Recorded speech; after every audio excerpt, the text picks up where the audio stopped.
You're listening to the Pace Radio Network here at paceradio.net. The views expressed by the individuals during this broadcast are their own opinions, and they may not be the same as those of their group or other organizations they may be involved with. All medical advice during our broadcast is not a medical opinion and should be checked with your medical physician.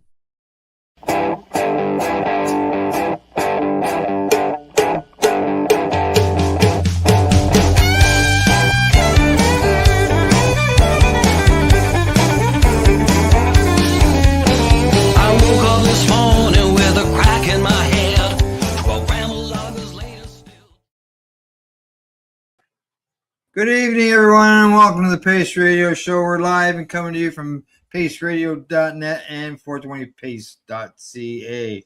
Good evening, Tamara. How you doing? And Happy New Year. And Happy New Year to everybody who's watching. Yeah, Happy New Year. This is our first show back of 2026. Yeah. So Happy New Year to everybody. I hope everybody had a good holiday and, you know, everybody got rested up and took some time with their families. And yeah. Never even... Other than programming the Christmas broadcast where we had two Christmas shows, their music shows that went out that day, I didn't turn my computer on. It's nice to unplug for a while.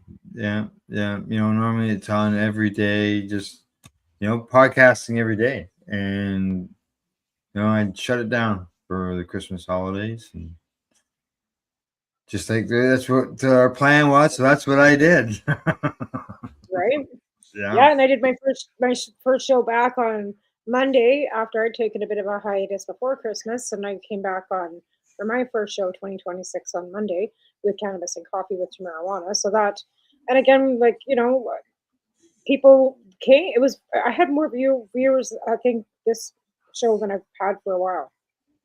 But again, I think, you know, people are looking for something other than what's going on around them. So if we can kind of take your mind off what's going on in the other part of the, you know, other whatever, just to kind of, you know, common relaxation, I think is the best way of, you know. You know, as the name of the show says, you know, people advocating cannabis education. Tonight I've got studies. There's all kinds of studies as we just learned.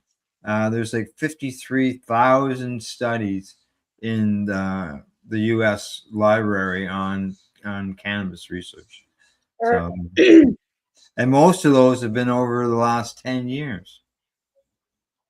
So tonight we're going to be talking. And they did change the scheduling in the U.S. on cannabis over the holiday. The orange potato did do that, and they descheduled it to. What he has done is he's activated the process that had stalled. Cannabis has not been rescheduled yet. It's still scheduled one. It has to go through the process, just like it was doing what it was doing with Biden. It has to finish that process. And who knows? Maybe his DOJ will decide to restart the process, which sets it back even more. So it's not. Yeah, it's not. I just can't even. I just would probably should change the subject because I can't. No, it's all right. We should talk about it because there are good things about it. Okay, and I don't want to try to get. We try to stay away from politics and bashing each other and stuff like that when we do these shows. But it is a milestone where he's got that process restarted again, but will it restart? And will the DOJ restart it at the beginning? Then what is a Schedule 3 drug in the schedule? From the research. Well, they've changed the scheduling on Tylenol. So what are they going to schedule? Well, yeah, it's a schedule. Tylenol codeine is a Schedule 3. No. Like I said, there's just so much uncertainty with anything that he says. But again, thankfully, we don't have to worry about that because we do have legislation. Yeah. And I'm trying not to. So we can. This is what Canada decides to pick up more studies of our own. Right now, this is what I have seen online. Okay, about the Schedule 3. Got a few things here. This is as per a lawyer. That's what the post said. It was per this lawyer, and I looked it up. This lawyer's name, and he is a cannabis lawyer. Whether he quoted this or not, I don't know. But this guy is a cannabis lawyer. Schedule 3 drugs. The only companies that can legally produce a Schedule 3 drug are pharmaceutical companies. Yeah. The only companies that can legally sell a Schedule 3 drug are pharmacies. The only people that can legally distribute a Schedule 3 drug are pharmacists. Prescriptions for Schedule 3 drugs have to be renewed every 6 months through a traditional pharmaceutical model. See your doctor, get your doctor to fill out a prescription. You go to the pharmacy. So, that doesn't sound like you're going to get, will the pharmaceutical version that's no step closer to a medical program. The pharmaceutical version be herb, or will it be, well, again, that's no steps closer to a medical blanketed program for patients. It's no step closer to. There's none of that. There's none of that. There's none of that. Now, okay, this was somebody else's take on it. They say that because it's no longer Schedule 1, or no longer would be Schedule 1, this person says that state cannabis programs now face major risks, legal challenges, and structural overhauls, because that shield of being in Schedule 1 through the Cole memo or along that line, there's also something to do with what Congress has done about things along there that sort of shields people when they're in Schedule 1. Now they say the second thing is that Big Pharma is officially moving in. You heard me talk about that just a second ago. Yeah, we talked about that on the last show, about how there's that new we talked about it on that last show. Patents and intellectual property battles are coming because strains, extraction processes, genetic lines, and formulations will get locked up by corporations. So basically handing it off to the billionaires.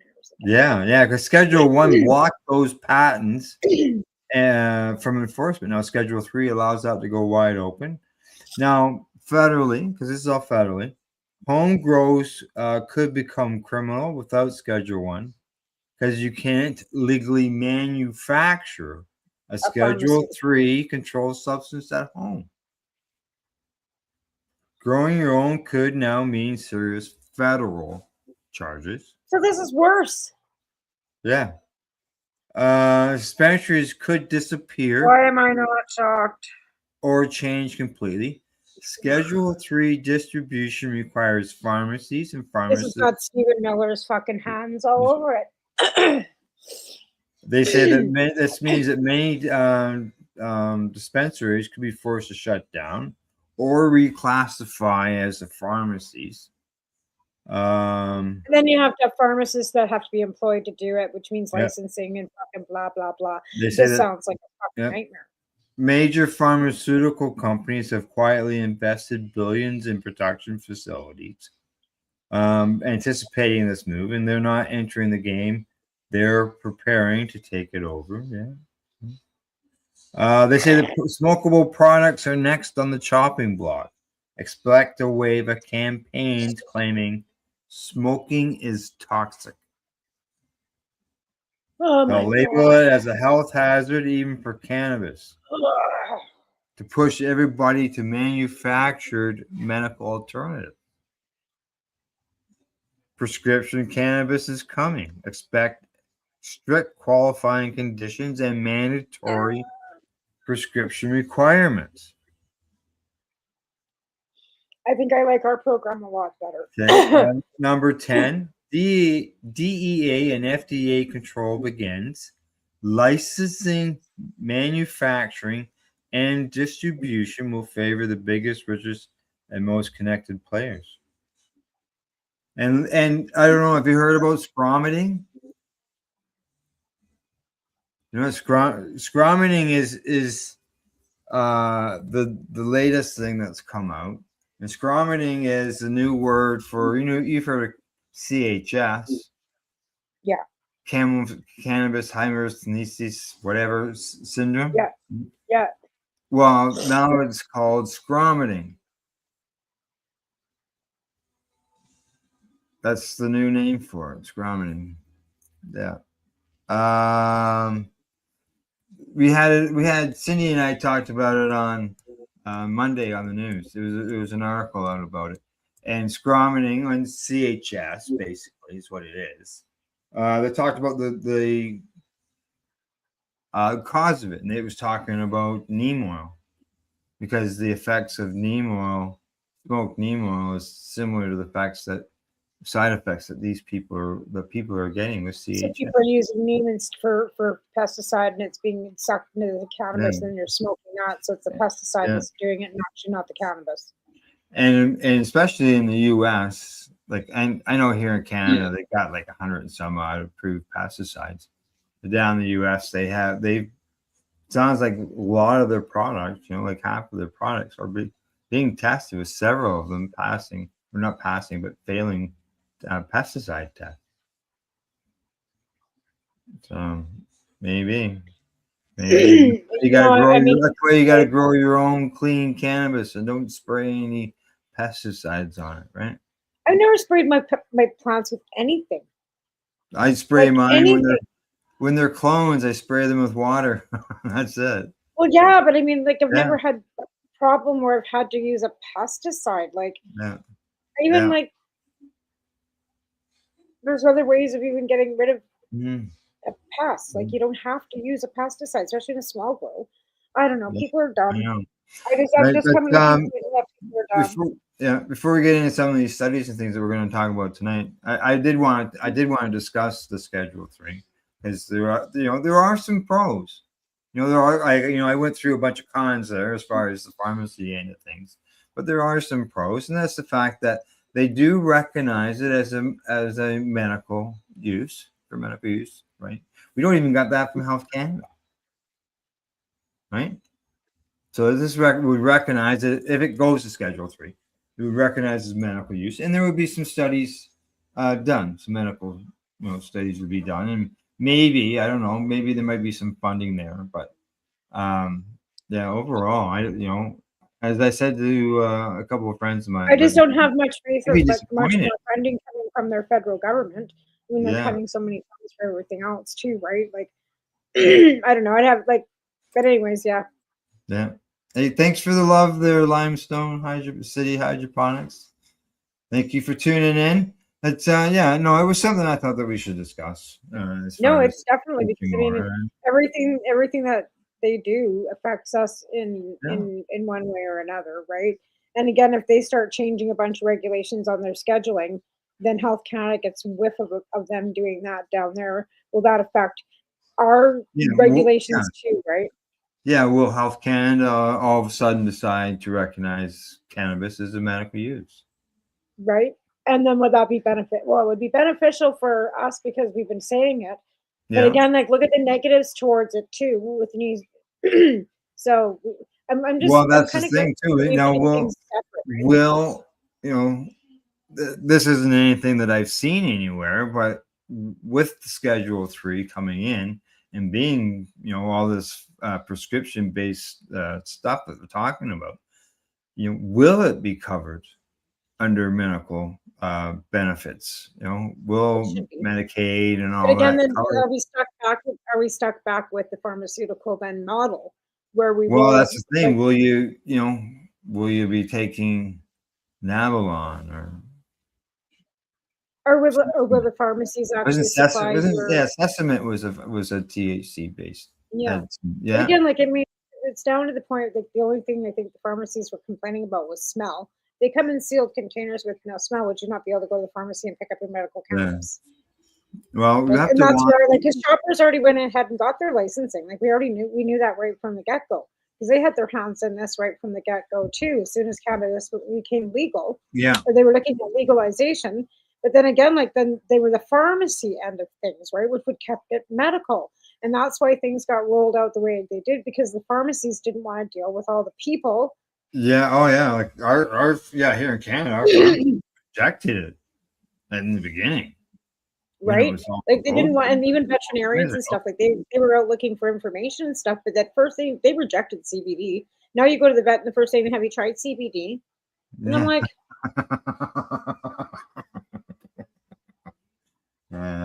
Yeah. like, didn't you 10 years ago tell me to keep my dogs away from all my stuff because it would kill them? And I said, no, no, no, it'll be fine. Don't worry about it. Have you heard about CBD? No, And it's like, ah!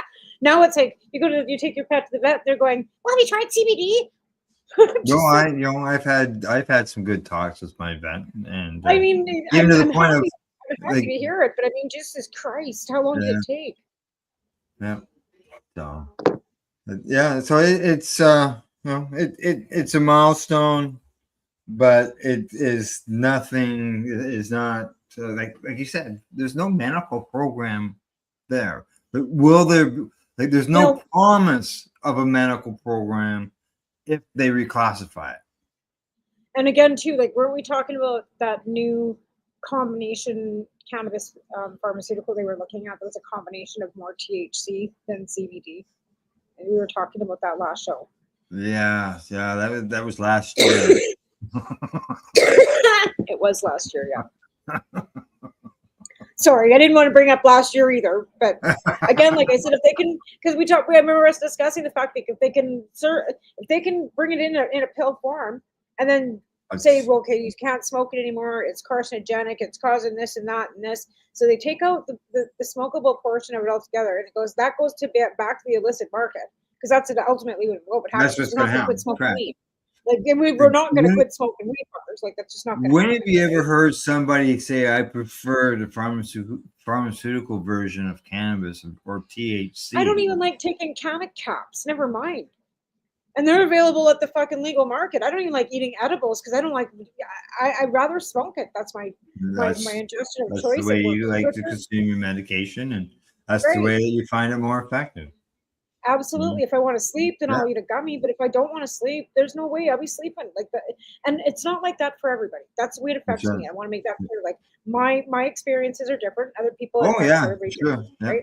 But I Thanks mean, for I the eat a thumbs gummy, up, Scott. That right? was Thanks. Dr. Buck But stop by. if I'm even making candy or cookies and I'm licking my fingers, I could be napping in the fucking chair. Like I can't, I gotta keep the gloves on. Like you big shirt up. Yeah, I know people who that would happen. They'd make a mess with the caramel because they were making toffee caramels and stuff. And yeah, licking the fingers, get really Well, high. I mean, like even at the end of it, like licking the bowl, like and the spatula before you put it in the sink because you don't want to waste Yeah, any, right? That was yeah. mainly my thing. It's like, oh my god, I made chocolates, there's chocolate left, because I didn't want to dump it down the sink. Well, next thing you know, napping.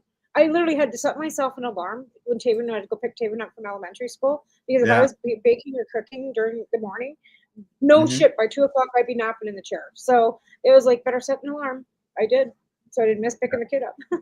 Talking about candies and toffee and stuff like that, cookies. You, there's always that stigma attached to cannabis, and how people get the munchies, and when people are getting munchies, they're getting eating bad foods, unhealthy foods. People can gain weight, all that stuff, right? Well, a report has come out that says that that's all bullshit. Basically, they say that where is it? They say a team of academic and health researchers based in Australia, recently conducted analysis examining cannabis use, obesity rates, and metabolic syndrome. And they say the results of the examination, which was published in a journal of schizophrenia research, shed new light on cannabis use and weight management. They said they conducted a cross-sectional analysis of 988 participants, so basically 1,000 people, with DSM-4 schizophrenia. From the Katie study, whatever that is. They said that cannabis use measured via hair testing for THC, and this is gold standard for long-term use. They said the researchers wrote that the Metabolic syndrome is defined according to some International Diabetes Federation. Jesus is mixing in a bunch of different stuff in here. They have a bunch of numbers which should be more confusing than anything. The headline sounds good though. Again, it depends. Like I here find it that is. it depends on terpene levels in the cannabis and whether you get the munchies or not. They said that cannabis users had significantly lower odds of elevated waist circumference. And they said that cannabis use was also associated with lower weight, body mass index, and they have a couple of letters here that I don't understand what they mean for. And they said no significant differences were found in blood pressure or fasting glucose. Interesting. Like I said, I think it. I mean, I've often said like I use cannabis to get an appetite because I don't have one, right? Well, exactly. And I find some doesn't give me an appetite, right? And I have to try something else. And within the legal market, I'm finding it more and more difficult to find stuff that actually does give me an appetite. Like I don't even know how to describe that. I don't even know how to explain it. But again, like look at how much weight I've lost since you've met me. Like never mind the pharmaceuticals that I have to take, right? Like I've lost 60 pounds. Like I was fighting to keep myself at 90 pounds for a while. And I'm still not 90 pounds. Like, no, I know. Yeah, you're less than that now. And I had to go in and get the doctor weighing me every 2 weeks, and I had to get a piss test to make sure I wasn't doing drugs. And I'm like, are you because I take Ritalin, right? So they wanted another drug test to make sure I wasn't doing any other drugs besides the drugs that I had been, whatever. I don't care. Here's my test. Like, I've got nothing to hide. Like, a lot of people had to do that at the beginning of the cannabis program here in Canada, where doctors required the patients to do a pee test to make sure they weren't doing opioids. Yeah, I didn't have to do that, but again, like when I started taking, I had to. Yeah, and I mean, like, and that's the standard practice for any psychiatrist before they start prescribing you stimulants, because Ritalin's a stimulant, right, for my attention deficit. Like borderline, legal meth, pretty much, is what if you take too much of it. If you don't need it, I don't know. I don't take any more than I'm supposed to, but so I had to take a piss test for that too to make sure I wasn't taking anything I wasn't supposed to. Now I haven't had to take one for like 2 years. Like nobody's asked me. Yeah, I have no. Same. It's been. But I mean, the weight loss too. Like it's just kind of. She was more concerned about cancer, right, because of the quick weight loss, and than anything else. Why the urine samples? It wasn't a drug test, but urine samples, blood samples, CAT scan. Still no Yeah. Well, just so you know, being that the both of us are over 50, and I'm over 60. Actually, I'm retirement age this year. A few more months, and a report has come out, another study before we go to break, and it says that cognitive impact of cannabis use on seniors. And it says that a recent study published looked at association between past and present cannabis use and the cognitive abilities among dementia-free older adults.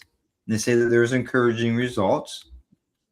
No, the older adults are using it for chronic health conditions and recreationally because of laws, allowing that.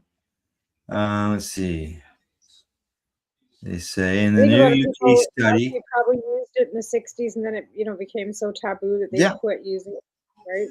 Yeah, and now that they're older, they're finding that they know not to agree or believe that crap that the government was spewing all those years ago. I think it was getting medically licensed that really opened a lot of our parents' eyes to see that it was helping their children who were like Gen Xers and younger with their medical health and keeping their kids off other drugs, right? And then it was more acceptable for them. I think a lot that was helpful. So they say that these seniors were over 60 years of age. They analyzed the cannabis use patterns. Cognitive function was assessed. The areas that were tested were attention, executive function, processing speed, visual memory, and working memory. Now, are husbands at a disadvantage on the testing for attention? Because I don't know, I'm always hearing that. Yeah. Well, if you're hearing that, you might want to, I don't know. I can't comment on that. What's that? I don't have. Mine's never here. my husband's never here, so I never. Yeah, yours is at home. Right. Let's see. Okay. Don't want to mess up where it was at. Okay, now now the researchers found lifetime cannabis users, 17% of them, performed better across all the cognitive domains mentioned above. Current use was also associated with better working memory that were mixed, and there were mixed and contradictory results found for early onset, duration, and frequency of use with cognitive outcomes. They say that I can't pronounce this word. Longevity? Longitudinal. Longitudinal? Yeah, that's it. Past use was associated with less decline in executive functions, while longer duration of use predicted steeper decline in processing speed. Okay. They concluded that cannabis use is not uniformly harmful to cognition in older adults. Past use was linked to better performance and slower decline in some cognitive domains. They say that, however, specific uses patterns such as longer durations were associated with poorer outcomes in some of the domains. Let's see. And as always, yeah, they say they highlighted the need for further research, which is always something. There's always a highlight for further research because like Jesus Christ, like we don't have enough fucking research. But like I said, I'm hoping this wards off dementia. Honestly, there's so many studies that we have read about cognitive behavioral skills in older adults and how it's taking and removing the plaque around the spinal cord that causes Alzheimer's. How many times have we discussed these studies over the last 4 or 5 years that we've been doing? The white matter that builds up in your brain, right? Which is the plaque on the spinal cord, right? So again, when you've got all these studies, and at the end of it says, but we need more studies. Okay, well then you got the next one, and we need more studies. Like, just get on with it, dude. Like, we need just some resolution here. Like, come up with a conclusion. The conclusion is apparently cannabis is not harmful. It helps all these things, and just make it so it's medically accessible and paid for by a program, by whether it's benefits, insurance, whatever, right? Yeah, I just don't want to give up. Just don't want to give up access to the real live plant. Yeah. No, and we should never have to give that up because it's Supreme Court ruled, right? Again, that's the only thing that kind of saves us. And so, some asshat goes into the BC Court of Appeal. Hope we never get fucking conservatives in here and does that, right? Mm-hmm. We've got a BC NDP government that's sitting in a BC Supreme Court under an injunction. But if some asshat fucking voted a conservative in and that person decided to appeal that fucking case, we could be fucked. No, some people think that once it becomes legal, it'll never be illegal again.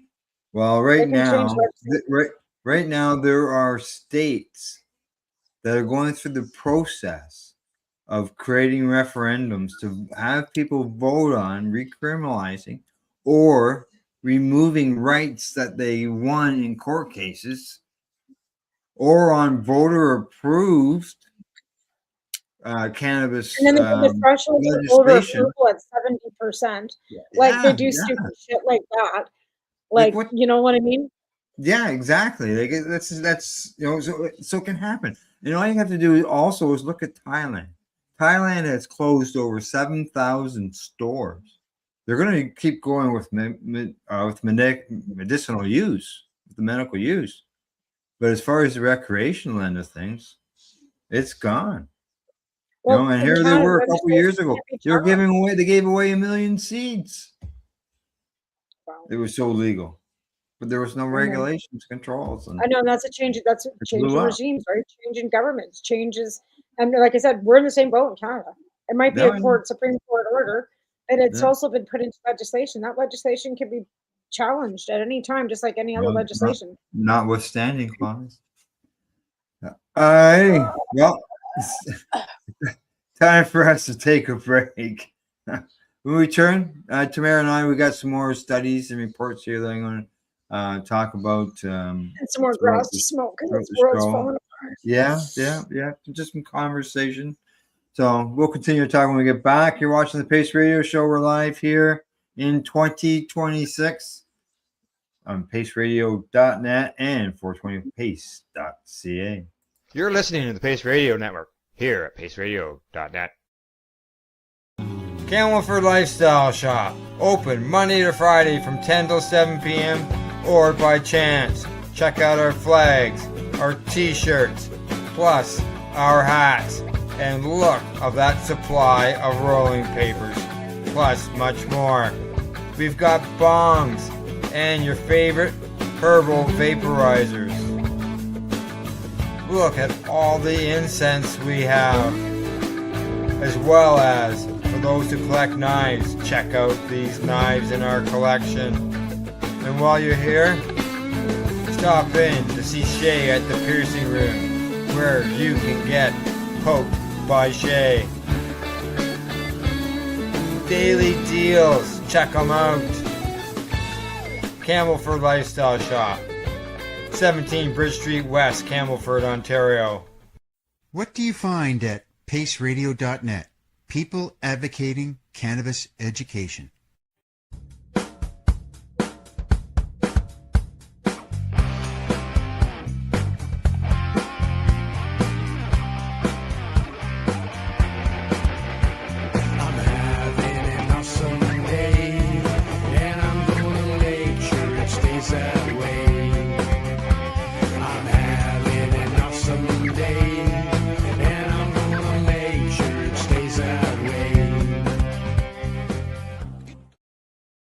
Limestone City Hydroponics is Kingston, Ontario's hydroponics shop. Take your growing to the next level and create the optimal environment with a tent kit, or maximize your yield with an ebb and flow flood table kit. Either way, Limestone City Hydroponics has more sizes and options to fit your needs. Are you looking for the power of the sun that adapts to your budget? Then look no further, as they have professional grow lighting. They have indoor grow systems that are easy and cost effective, with many options to fit your living space and lifestyle. Cultivate your growing potential. We have everything you need to succeed. And if you can't make it to the store, they offer local delivery to the greater Kingston area. Remember, when you're looking for experts to help you grow, then look no further than the locally owned Limestone City Hydroponics, 105 Sunderland Drive in Kingston, Ontario. Call them at 613-548-0420.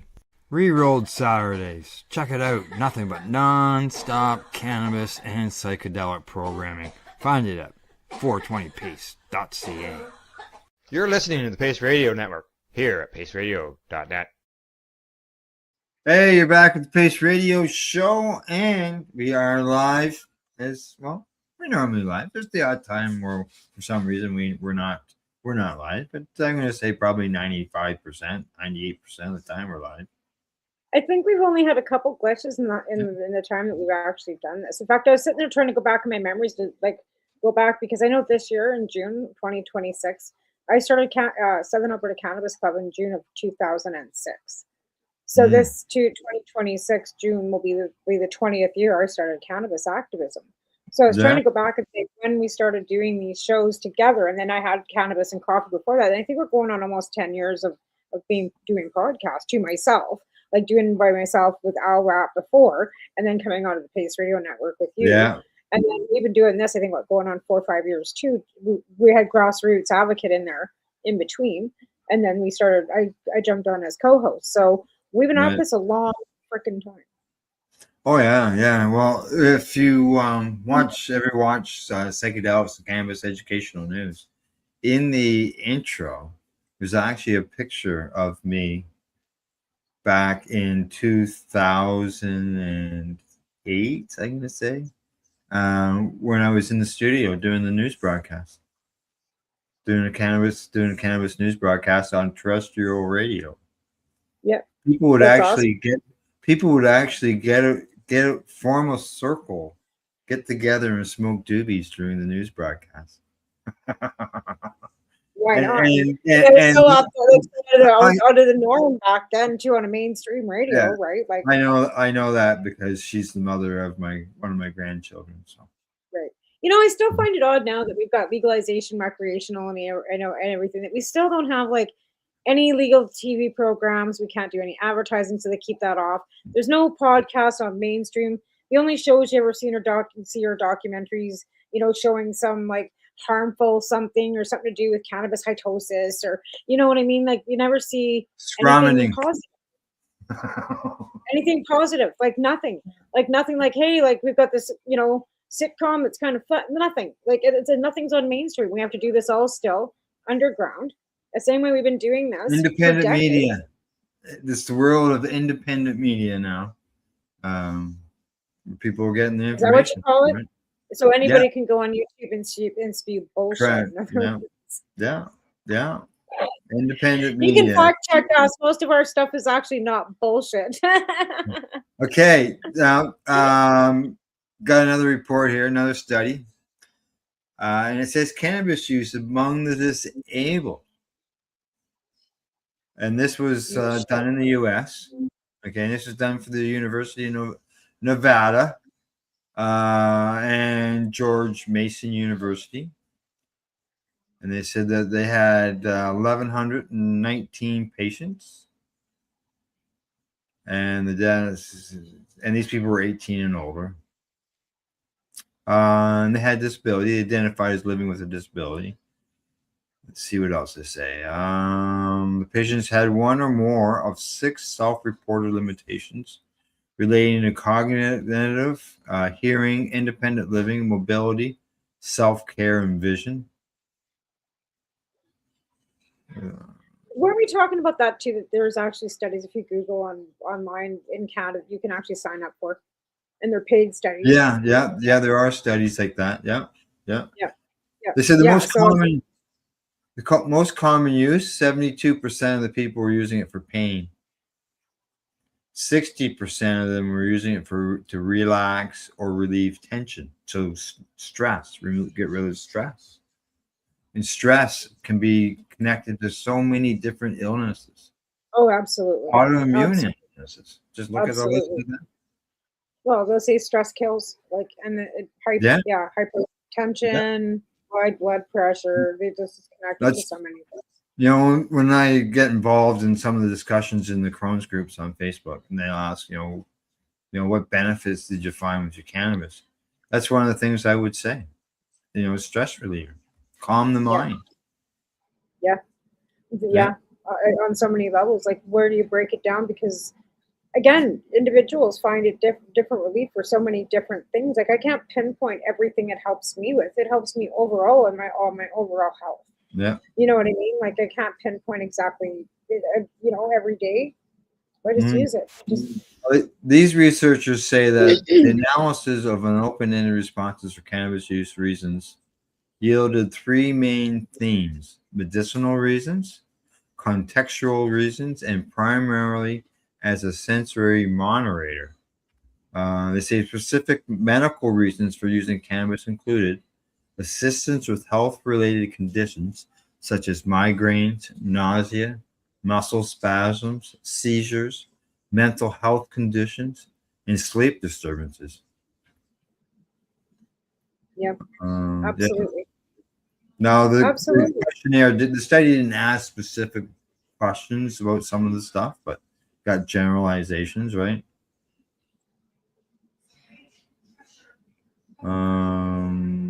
The government. There's so many, like you said, like proactively, like, I can't remember who it was saying, like, we should be able to use it proactively for medical, what reasons, whether you need it or not.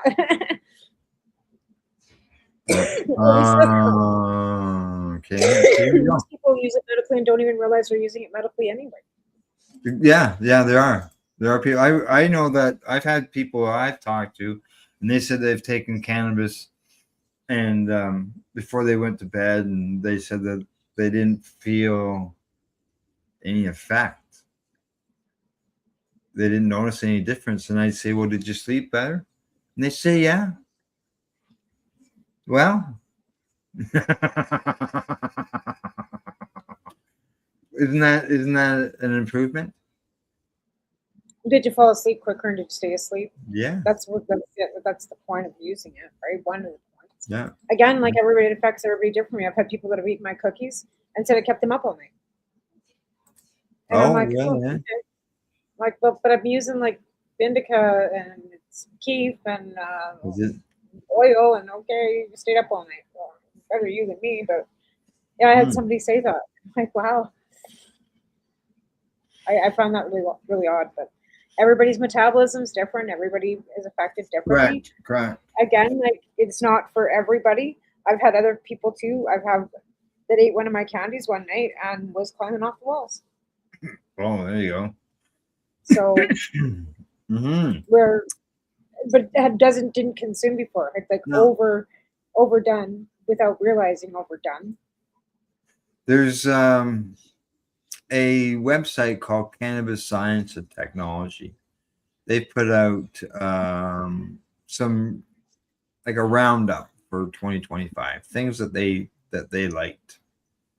Now I don't know if it all affects everybody generally, but here they go. It's just 5 things. It says something about Texas has a compassionate use program, which is, well, compassionate use is good. Usually that means they're helping with some payment towards it or getting it for free.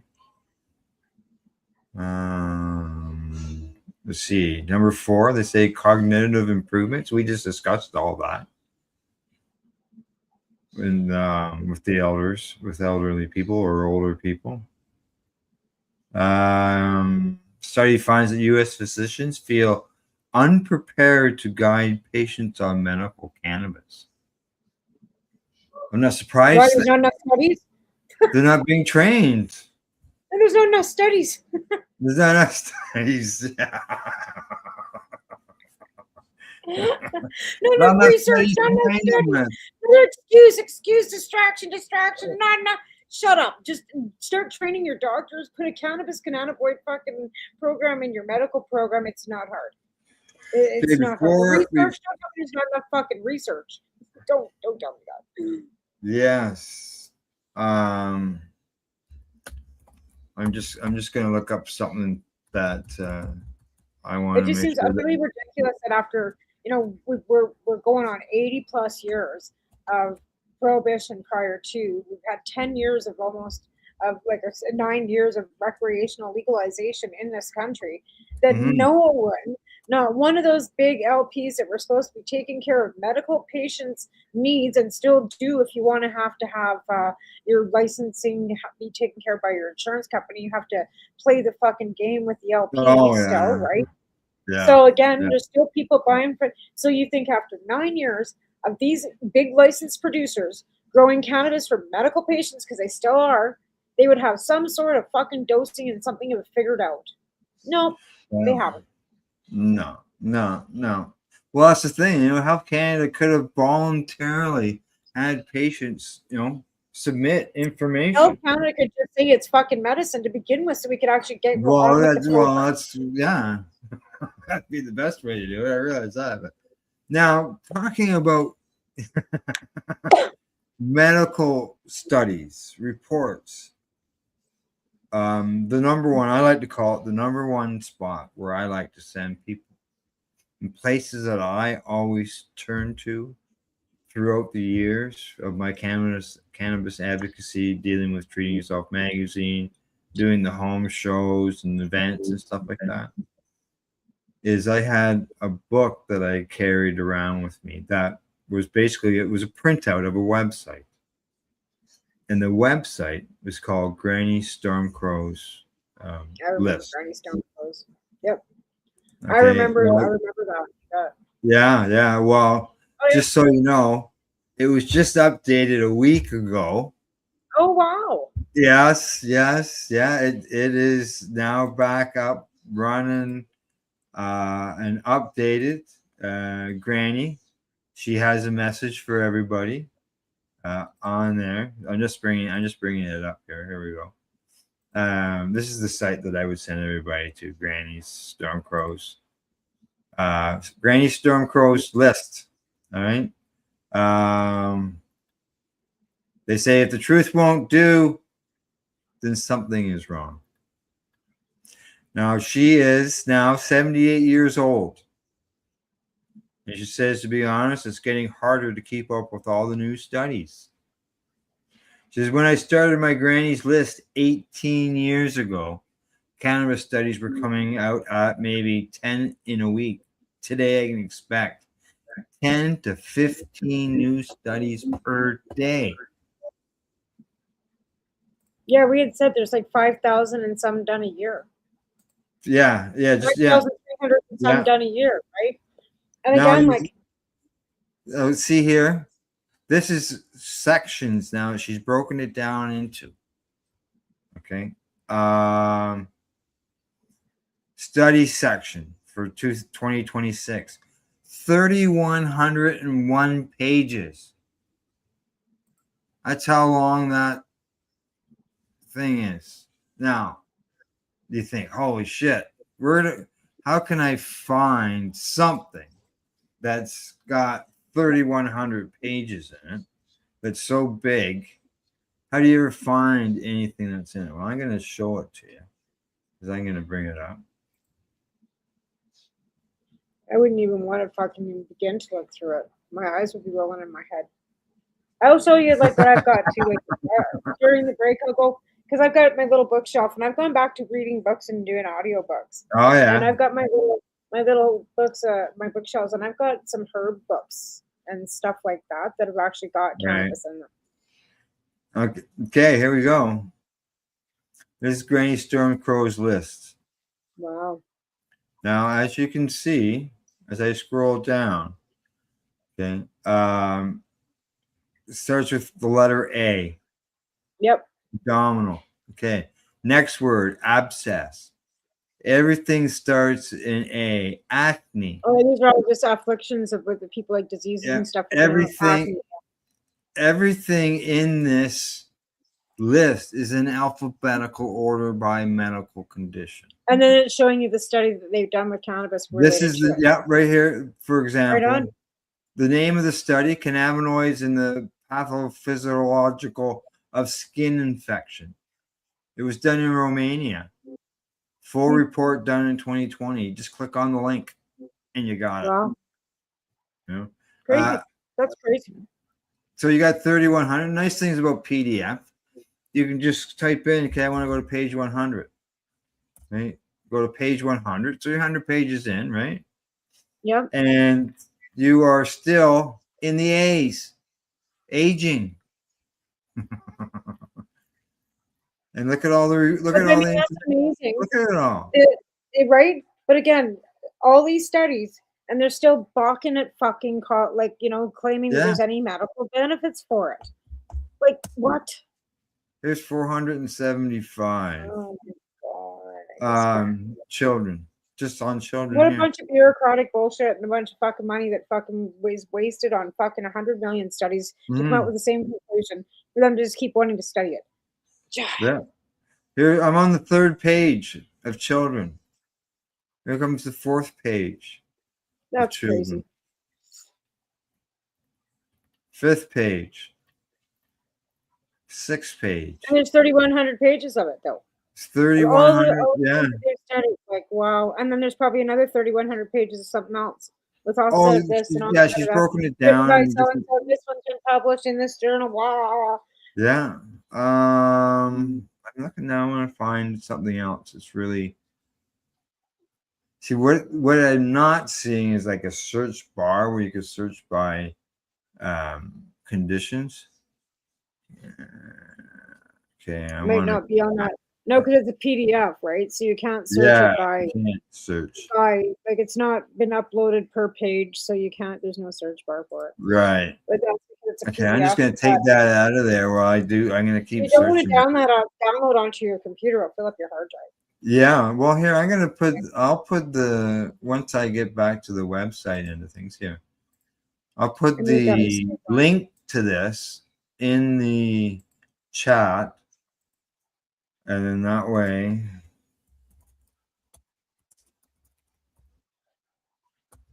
people can get it that way. Yeah, excellent. But yeah, like I said, with that many studies, you think they come up with a conclusion? Like, I just don't understand what the holdup is. Yeah. Well, they need Humpty Dumpty's fucking proof of, stamp of approval. And just paste. There we go. It's in the chat, everybody. Granny Stone Crow's medical cannabis links. Yeah, I remember going and referring a lot of that stuff too. Actually, Calgary 420, when we had our old chat, like with the original chat pages that we had back, like way back, like in cannabis culture, Yeah. other forums and stuff too. There was lots of files and stuff in there. And on my other web, that's probably why I burned through 60 laptops in 3 years from downloading all the information that I needed. And because I did not with 60 of them, but I burned through quite a few laptops, and it was probably because I was always on those forums and downloading information, right? Like PDF files, so I could have it pop up. So when I wasn't online, I could refer back to it, right? And not loading up my hard drives. I should have, that's how I learned my lesson. And they say when you got a 3,100 page fucking PDF, don't download that shit. You'll be sorry. And fucking your hard drive will be full, and you won't be able to do anything. I'm going to safety mode. I'm in the right area of what I want, so I can show it when I bring it up on the screen. I just got to find the beginning of it. I don't know why I'm so tired. I'm yawning. Sorry about that. Okay. It's just okay. Now everybody's cancer. All right. It's just it's everybody expects to get cancer sometime. It's so popular. And so like not fucking stigmatized about right. picks Okay. any. It's not just it doesn't discriminate. Okay, so here we go. Cancer and cannabis. Okay, studies and reports. Okay, I'm on page 363. Okay, remember that number. Okay, so as you can see here, it says cancers. It starts off with the name of a cancer. Okay, and then the next one, a name of a cancer: basal cell carcinoma, bladder, urothelial cancer. It goes on to bone cancer, brain cancer. Look at the links, pages. That's just on brain cancer. Breast cancer. 2, 3, 4, 5 plus pages of breast cancer. Cervical cancer. And you can tell, like, there's only like 3 lines, 4 lines maybe for each. That means they haven't done that. They haven't done very many studies on that. Yeah. Colon cancer. Pages of it. Epidermal cancer. It's unfortunate that I think that what holds them back so much with using cannabinoids is because there's so many different strains and different effects at different terpenes and everything when they're doing it. Why they would have to make it into a synthetic to actually make it to be effective for cancer killing. Again, why I think they're looking at the pharmaceutical side of being able to turn THC, CBD, CBH into a chemical, like I'm not going to say chemical, into some form, so they can use it as a T cell replacement, right? Because I saw a documentary about how they're doing research right now with mRNA like protein, and they're splitting T cells and then putting those T cells into a cancerous cell, and that cell is then turning into a cell that can go after the cancerous cells. So your own biology, your own cells can actually kill the cancer in your body. Like it's your own biological Yeah, I'm not a doctor, so I don't know all the terminology, but or a researcher. It's really interesting. There was 3 pages there on lung cancer, melanoma. I had melanoma. There's half a page there, a page and a half. Yeah. I think it's really interesting, but again, like, if they're not going to actually follow through with any of these studies and come up with general conclusions, oral cancer, ovarian cancer. I just find it a waste of taxpayers' dollars. Yeah, pancreatic cancer, prostate cancer. Couple pages there. Gland cancer, or just saliva, gland cancer, skin cancers. It's just on and on and on. She's just got a huge list here. Yeah. But again, like I said, every time they do a grant for all this stuff, this costs the Americans money, or whatever country these are from, the taxpayers, and there's no conclusion on any of this stuff. So it's a waste of taxpayers' dollars if they're not going to actually conclude something and move forward and use it, and allow people to use it freely, and let people not have to, like keep on studying, wasting money. The conclusion is it's harmless. It helps people. People use it for therapeutic reasons. We don't know exactly what it does, and we don't care. We just want you to let us use it, and for our medical need, right? It's not killed anybody. Like, that's one thing I can say. Like, nobody's ever going to overdose on cannabis. You might feel uncomfortable. But that's the thing, though. Everybody's admitted to the hospital is overdosed. You and I look as an overdose as a death, but out there, some people in the medical end, overdose is over consuming. Because recovery is now an industry, right? So if they can prove that you can actually use the money from the government to put people in a detox for cannabis, for all that tax-paying dollars that are going towards, community safety units and all these recovery houses, and then you keep them fucking down and then feed them drugs 30 days into it. So it's human trafficking on a legal level. Before we go to break, we got about 2 minutes before we go to break. The number one thing on that list, that's where we were before I got into Granny Stormcrows, just to bring us back. The number one thing on that list is cannabis a substitution to the opioid crisis. And they don't like that either, because then they don't have addiction problems to keep feeding into the treatment industry.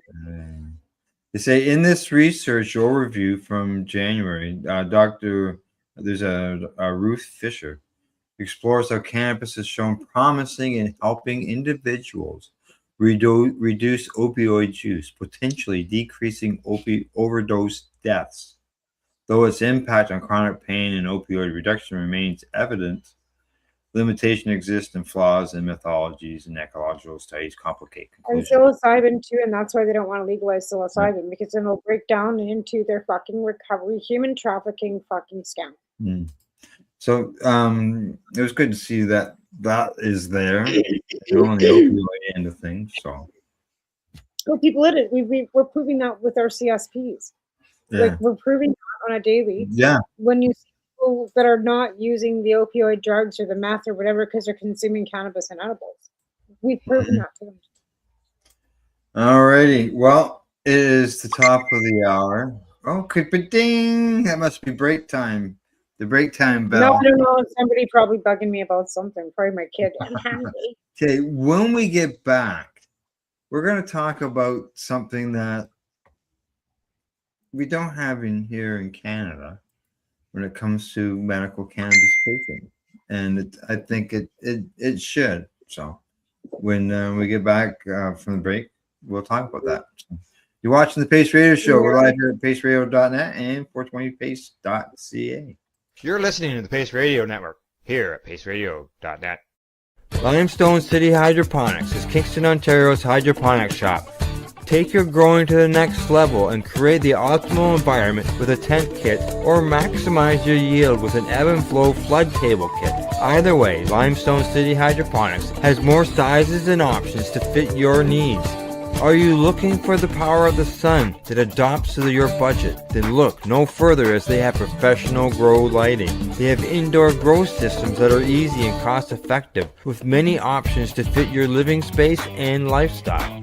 Cultivate your growing potential. We have everything you need to succeed. And if you can't make it to the store, they offer local delivery to the greater Kingston area.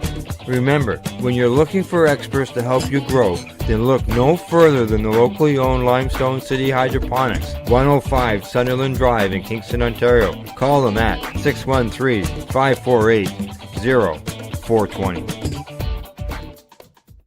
Are you looking to get your medical cannabis grow license? Limestone City Hydroponics can help patients through the process of obtaining their license to grow medical cannabis. What's that? You don't have a doctor. If you meet the medical criteria, Limestone City Hydroponics has a nurse practitioner who can assess and provide medical cannabis prescriptions. What are you waiting for? Contact Limestone City Hydroponics at limestonecityhydroponics.ca or call them at 613-548-0420. What do you find at paceradio.net? People advocating cannabis education. Enjoy the buzz of legalization with Campbellford Lifestyle Shop. From lights to plant nutrients, books, consumption accessories, and more, we've got all your basics to grow or consume cannabis. Visit our info center or take a look at our piercing services and body jewelry, now available in-store through Campbellford Lifestyle Shop, 17 Bridge Street West, Campbellford. Rerolled Saturdays. Check it out. Nothing but non-stop cannabis and psychedelic programming. Find it at 420pace.ca.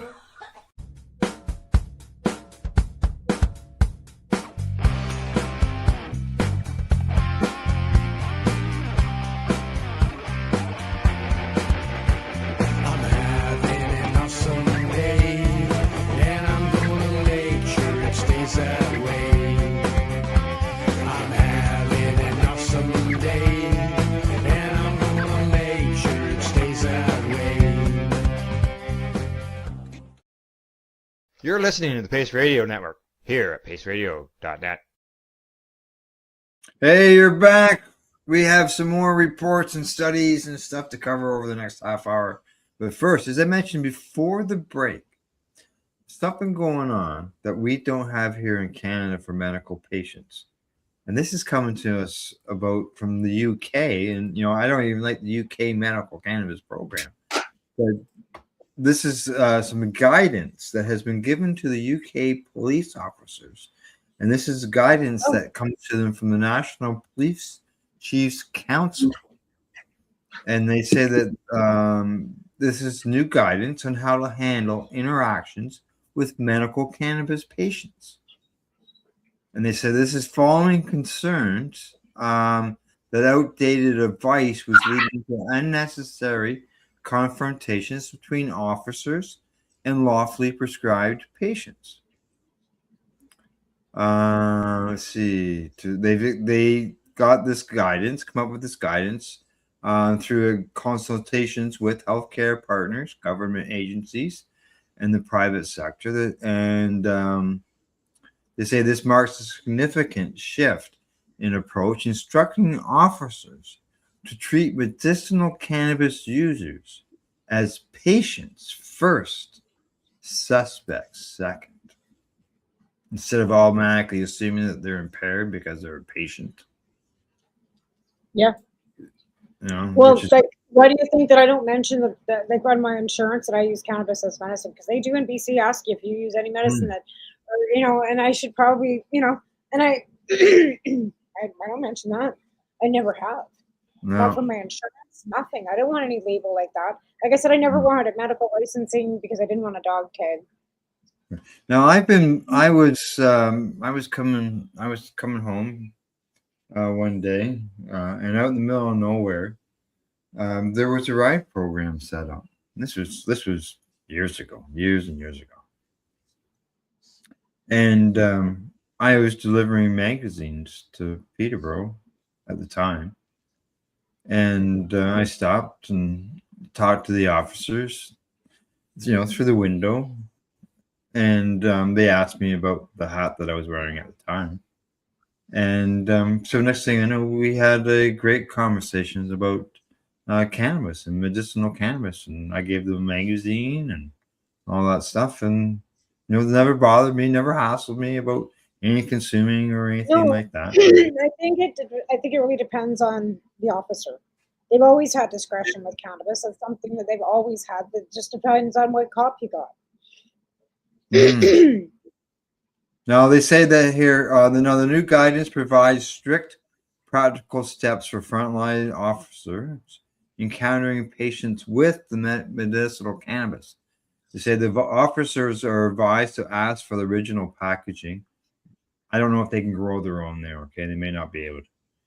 Check the dispensing label or request to see a letter from a prescriber or a copy of the prescription. So carry a prescription with you instead of that card that our government gave us. Though patients are not legally required to carry these documents, whereas we had our plastic cards or our pink papers. Remember the pink papers they wanted us to keep? The only thing is that with Canadian privacy laws for our medical, like our medical records, I don't know even now that we should have to be required to do that under the Canadian privacy laws. Yeah, I don't know. Yeah. My doctor was sitting with my EI, like she would not tell them what my condition was. She said it was under there was no obligation. Well, our paperwork isn't condition either, so yeah. They say here that where does it go? Where to go? Officers are advised to ask for the packaging. I said that. Crucially, the guidance states that further police action should only follow if officers have justifiable grounds for believing that the individual is not a patient who has lawfully been prescribed medicinal cannabis. And they said that adding that it should be assumed that people in possession of medicinal cannabis are patients until proven otherwise. Well, why should you have that? Just sounds like you're guilty until they prove you that you're not. Well, that's why they're saying that they're a patient, then they're a patient. Now the document also. I guess would why if they didn't have the proper stuff on them, but again, like that just seems really intrusive. Oh, here we go. Talking about the cards. The document also addresses controversial areas, including a can card, which is a plastic card indicating the holder as a condition treatable with cannabis. And the guidance clarifies that patients with valid prescriptions have no need for a can card, which they have to pay for because it says they get paid annual charges for that. Where is this? The UK. Oh, Jesus. Yeah, well, it just sounds like a lot of extra paperwork and a lot of extra bullshit. Well, no, what I'm getting at is that it is actually not looking at cannabis patients as being an issue and a danger to the road. They're looking at recognizing that they are patients. Oh no, I get that. I get that. Yeah, looking at them being impaired, which is a step ahead of where we are. Yeah. That end of it, anyways. Yeah, that's a step ahead of we were. Again, like we were also threatened with all those blow machines and stuff from Australia, and they never transpired either. Yeah. Okay, what else do I got here? Okay. In Croatia, Czechoslovakia, they're going to do a trial. What's that? I seen that. I was going to say that's right. I seen that. Yeah, they have a trial that finds that CBD reduces blood pressure. Now, I had a doctor tell me that years ago that lowers your blood pressure, and like my blood pressure, it's like 105 as an average, or 100, somewhere in there. It's so low. I don't know what mine is, but I know that it runs in my family, and I've never had an issue with mine. But my grandfather had high blood pressure, so I don't know. I've never. And the way I rage around here, I think I would. I said to the doctor, I said to her, I know that they have medication for people who have high blood pressure.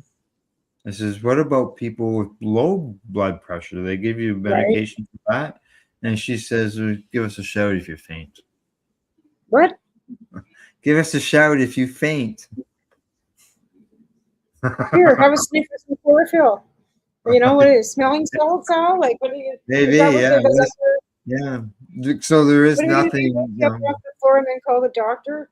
Or how can you phone her if you're fainted? Like that makes absolutely no fucking sense. Okay. My God. Sometimes you have to shake your head. They said the with your phone. 70 patients. They said the 70 patients with primary hypertension were included. Each patient who participated in the clinical trial was randomly assigned either cannabidiol or a placebo. This is for 5 weeks. Patients were then crossed over to alternate therapy and assessed via regular visits, during which venous blood samples were obtained from each patient. Let's see. They said that after 5 weeks of CBD supplementation, that the blood pressure dropped, and they give 4 mmHgs, whatever that is expected. I wonder how you'd be able to do It must be your phone because it's not mine. it is my phone. I don't know what she's That doing. was loud. That's my phone. Yeah, it's Facebook. FaceTime. They should do a study where you smoke a joint while you're inside an MRI machine while they're actively watching and doing the MRI while somebody's smoking a joint. So would that be like a barium follow through, where you swallow something and then they watch it go through? Yeah. Take pictures as it goes through. Yeah, I think that'd be cool. But again, you can't move in an MRI machine. There's all the noise and stuff, and you're laying there like a fucking pretzel. And all you hear is that, right? So it'd be pretty hard for you to be smoking a doobie while you're in there. Yeah. Here's something that's a little different. I don't know if you ever heard me talk about reefer roasters. Yeah, reefer roasters, like roach joints. Yeah, there was some guys years ago, and what they did is they did an experiment and they fed hemp seed to chickens. Nothing but hemp seed. Oh, right. And then they harvested the chickens, and they entered the chickens into a contest, a chicken barbecuing contest that was being put on by an association connected to the DEA. Oh, you told me this story. I think we've talked about this before, and then they didn't have any clue except those chickens come back. The chickens won the contest, right? The hemp fed. They're nice big fat plump chickens. Bark bark. Yeah, I know. Exactly. Now, here's a report. Morocco approved CBD poultry feed study. They're feeding them chicken CBD. There's a reefer roasters right there. Dude. It's just hemp seed. Now they want to fucking make it some big fucking study about fucking CBD. They're doing this in Morocco. Let's see what they're giving them. No, they're not giving them seeds, okay? Chicken be smoking. They're doing this to see if it's safe and effective additive to chicken feed. Okay. Hey, I fed my goats. How they're doing this. It didn't seem to affect them in any way, shape, or form. When I fed the goats, the fucking the they're studying the effects of CBD on poultry immunity and antimicrobial protection. Microbials. It's a 10-month program aimed to develop a CBD-based feed formulation suitable for industrial use. Wouldn't that be great if it would be like an antioxidant that would keep the viruses from them, because birds get viruses. They say officials say the research is designed to support a gradual shift away from growth-stimulating antibiotics, whose use is tightly regulated in Morocco. Yeah, those are probably for meat birds and stuff like that. My feed doesn't have any antibiotics.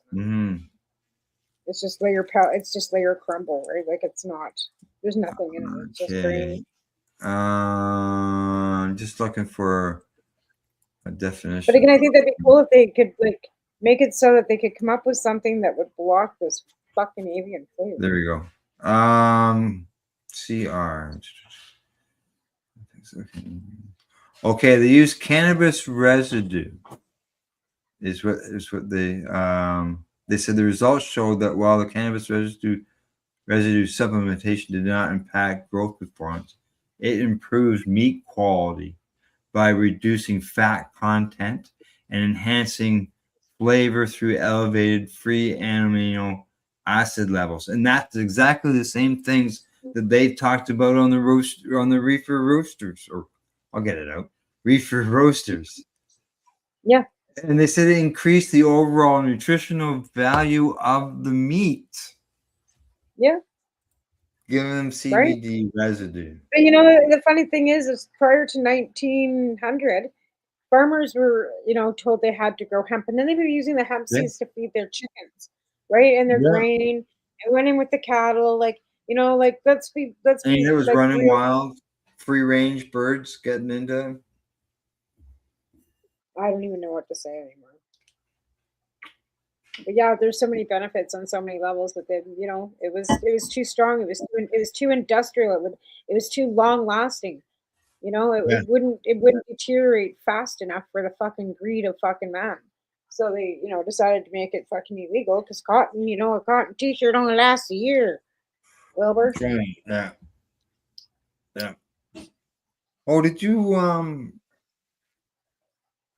you notice when you came back to just switch topics for a second here?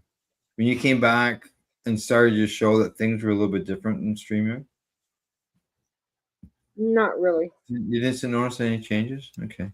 Did you know that you can say clip that? And then when you do that, it will. I did see that. They're loading, and you can go through and pick clips and stuff and upload them. Yeah. I already used the clips. I already used the clips to do promos. But I got to remember to use that phrase "clip them," so that it will create that reel. So. Oh, you mean while you're doing the show? Yeah, while you're doing the show, if there's something that you just say that, and it'll do it. And it will create a reel. I'll find out after the show because now I've said it like 3 times. As far as just now, I didn't say it when I should have said it, but now that I said it, yeah. Oh, that's interesting. I didn't know that. I didn't know you could say it. And you're only allowed so many. There's only so many allowed per month. I did see that less than one a day. Yeah, less than one a day. Yeah. Being that we broadcast almost daily, it wouldn't take long to use them up. Yeah, no, I won't bother. Yeah, usually I'll get it to generate a bunch, and I'll keep 1 or 2, and that's what I'll put out. Absolutely. So. But yeah, no, I didn't know that. Like I said, I just seen the little thing at the end. Yeah, go back and there's all kinds of different things that are different. Well, AI, right? Like AI now is pretty much taking over the whole situation. Yeah. I just did one. I removed you out of the screen because I hit the wrong button. Now I can't get you back.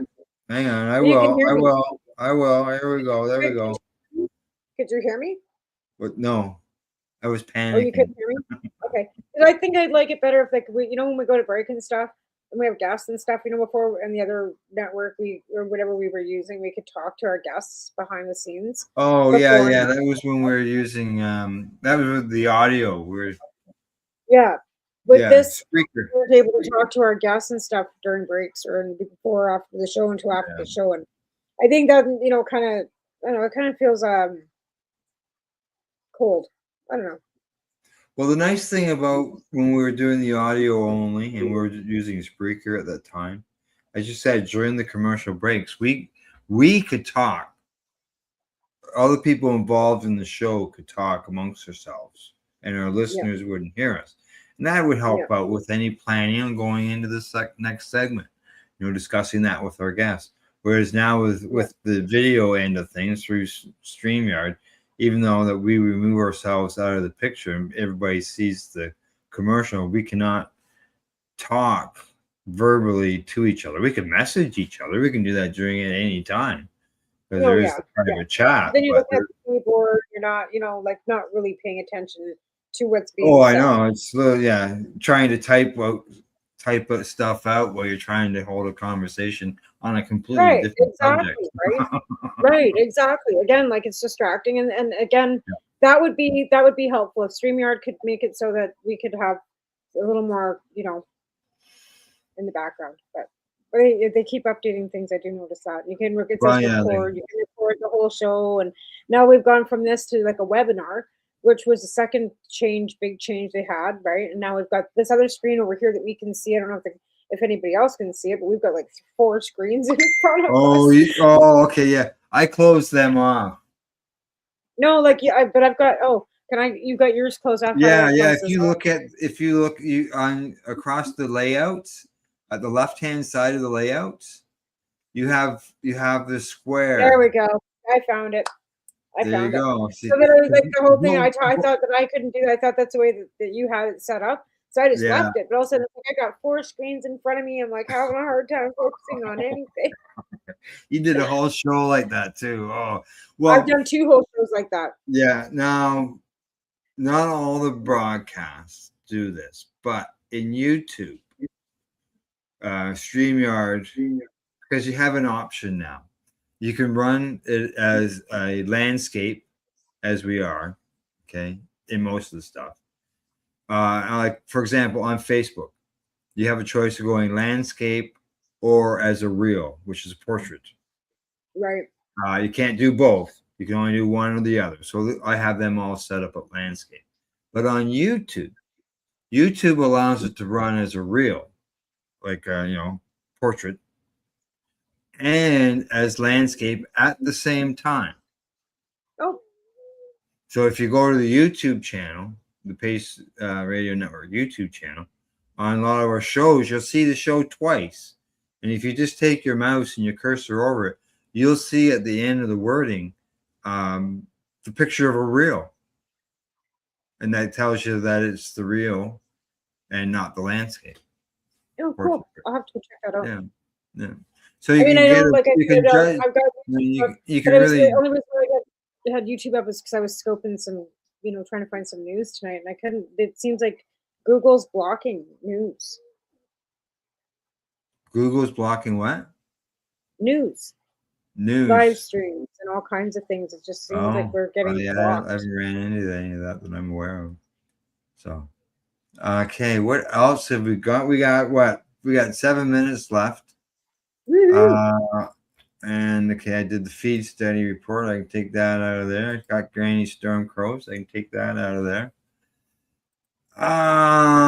Cannabis for veterans, a PDS study up and running. And I say PTS for post-traumatic stress. I don't like to call it a disorder. It's more of an injury. So there's a lot of upgrades coming for their program from what I'm hearing. There is, yeah. You say that veterans make up 8% of the U.S. adult population, but they represent 15% of all adult suicide deaths. That's not good. Yeah. That country has been at war since the beginning of USA. Yeah. They haven't come out of war, and they've got a generation after generation and after generation of dead soldiers. End of story, and they're going to continue on with it. No, yeah, it's disgusting. Yeah. They said there's a study that was done in 2023, and they said 91% of respondents reported medical cannabis helped them to experience a greater quality of life. 21% indicated that they were using fewer opioids as a result of the medical cannabis use.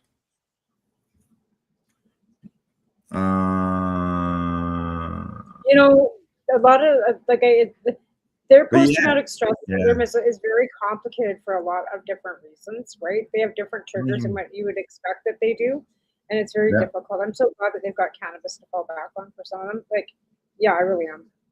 Well, this state, Wayne State University, $20 million was given to them from the Michigan Cannabis Regulatory Agency, and it's some funding for the state's medical marijuana research grant program. See, and that's the thing. The states and different states are doing different things, and it's just. They said that they use varying levels of THC and CBD. Okay. Webcare.net. Oh, no, sorry. WarriorCare.net is the website we get more information on this. Yeah. 6% of the U.S. population will have PDS sometime in their lives. I think the numbers are higher probably. No. So there you go. Like that's the thing. It's not just a soldier's mental health. It's absolutely not. No, man. It's sitting right in front of me. But it again, sounds like it's coming right out of my microphone. It was sitting right in front of. Well, I guess because my microphone must be right here in front of the computer. It is sitting right on my computer. But PTSD isn't just a soldier's. It's for. But there's so many different reasons, and so many people actually, not just veterans, that suffer from PTSD, right? And that's the thing. There's so many different studies.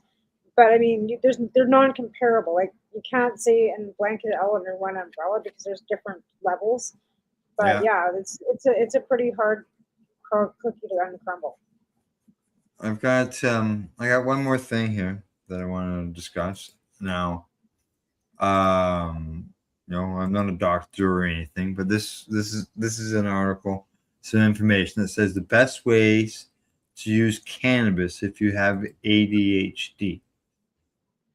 There's a lot of people out there with ADHD, right?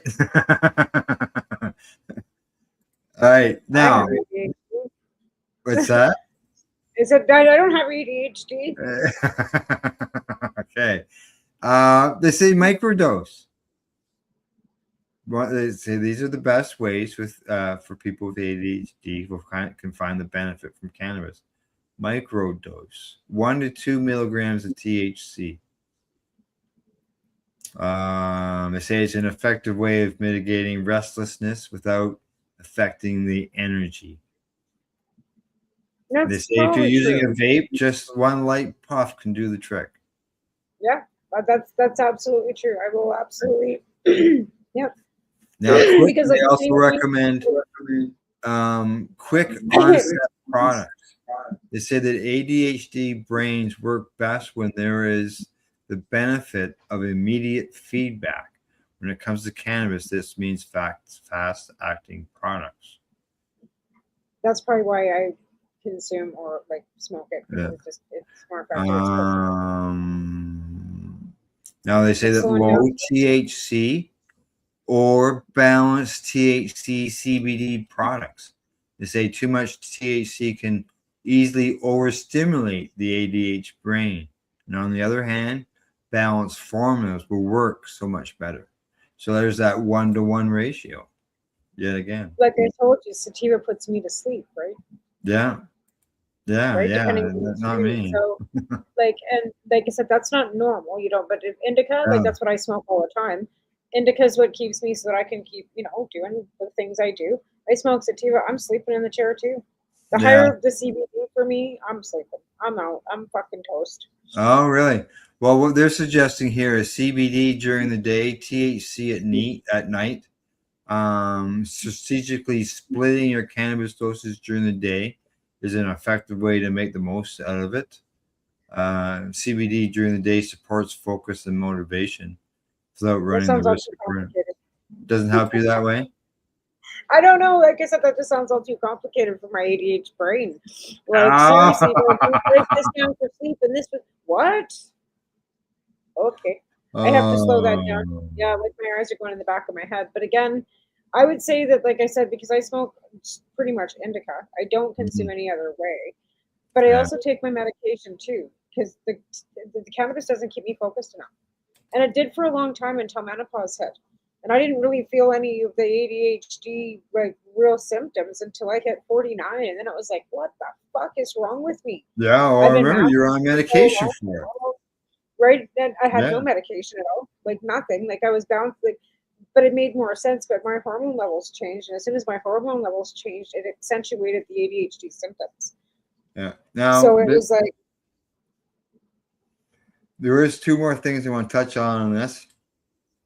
Now, one of the advice from them says don't continuously use cannabis all day long. They say using it from the moment you wake up through the time you go to bed can quickly lead to tolerance buildup. I agree. Yeah.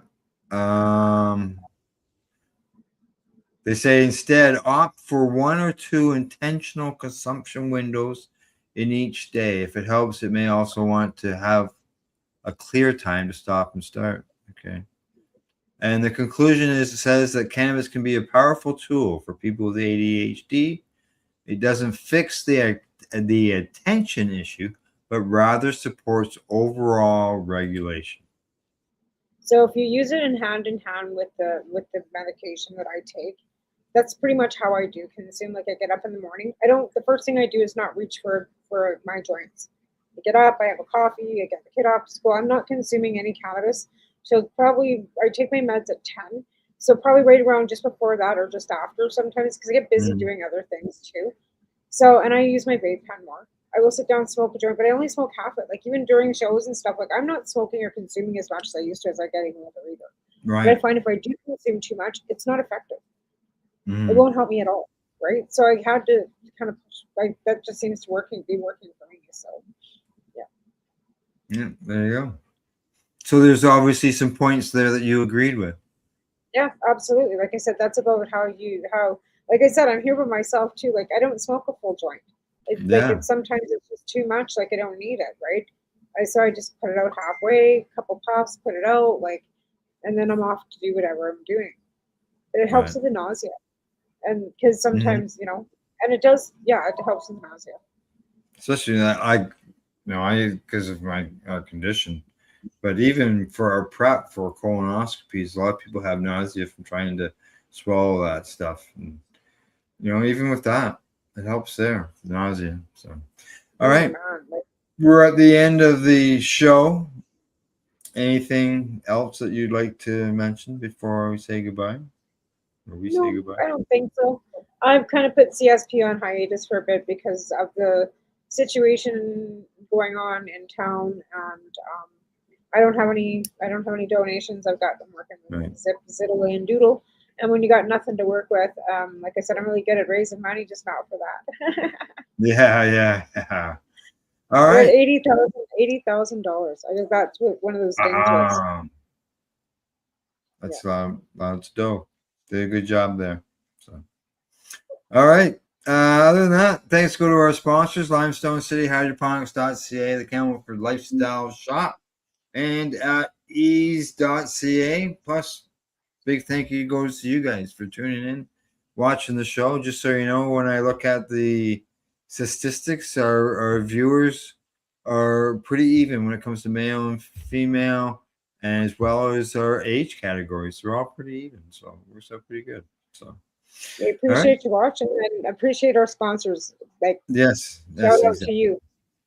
Other than that, to everybody, thank you again and good night. We'll see you all next week. Oh, don't forget, tomorrow morning, catch the news. Psychedelics and Cannabis Education News, 10 a.m. You'll catch me live.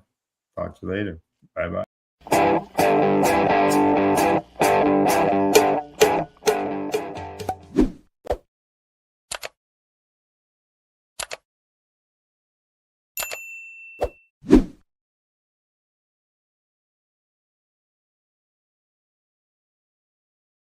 Let's share PACE everywhere. That way it can help create peace. People everywhere advocating cannabis education. You're listening to the Pace Radio Network here at paceradio.net.